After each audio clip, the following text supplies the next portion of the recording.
سؤال كلية إسويدي يا سوريا أدي بي شيعة يا أدي يا تاريخ ذا أخي رجال بيتك أدي بي رجال بيتك عنتك قلي علويين تأمن النصيرية هذا كتلسة أهل السنة باب بإيسي لضب قل يكنتم كن أو سنئة بعد دور سنة قدوه اللي قد لي 7 مليون كبضا بابنان كيا الله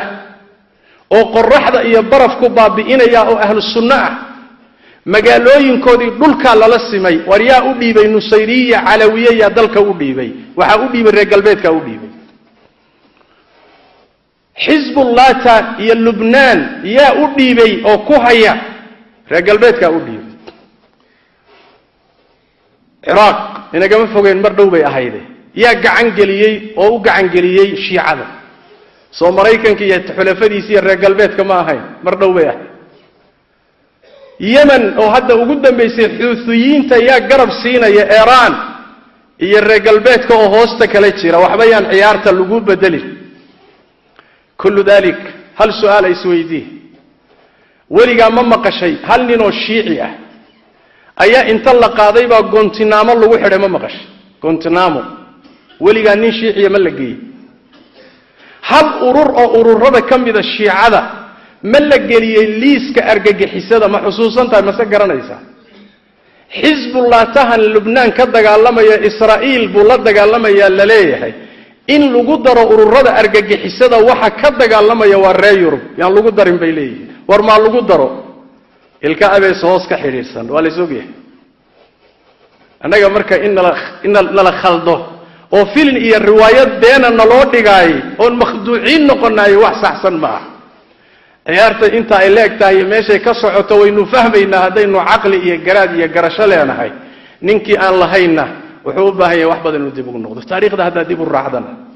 taariikhda muslimiinta dib u akhriyo kutubta taariikhda ma jiro gaalo dhul islaam qabsatay illa shiica garab u ahayd miisaalka ugu weyn waxa weey qarnigii 7aad markii Baghdad ay qabsadeen tataarku markay qabsadeen ninka soo galiyay oo hoos kala socday oo waday nin raafidi oo la dhihi jiray ibn al-alqami buu ahaa ikhwaanu safa aaway صراعي كدحيه مسلمين تي ريرب حقي ايران كغشاي حقيس الشيعة كغشاي قال هذا يقربوا هاي تاريخ ذا إن الأخرياء لو بيه تنشوفتي تي تكتيبة سيداس درادت هبيرات الشيعة قال إن قعلين يسور رافضة قال الله دا قال الله ميسا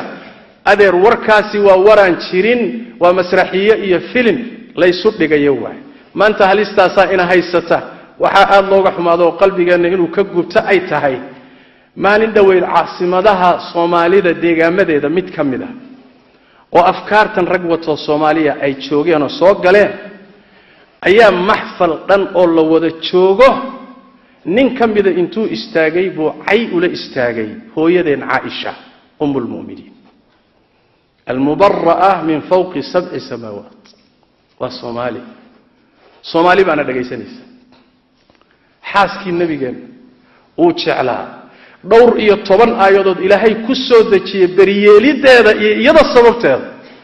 ayaa mid Soomaaliya intuu soo istaago caayaya علشان shiicadan rabin Muawiyah ibn Abi Sufyan ayaa maxfalada hortooda laga caayaya waxaan aad uga xumahay warbaahinta iyo telefishinada Soomaalida qaar kamida inay tamkiininayaan oo ay keenayaan oo ummadda hor keenayaan dad mabaadi'da iyo afkaarta rumaysan ummadii oo aqoonina si fudud ay wax u gelinayaan oo qarsoodi ah waxaan doonayaa inaan digniinta bixiyo khatar baa ina haysata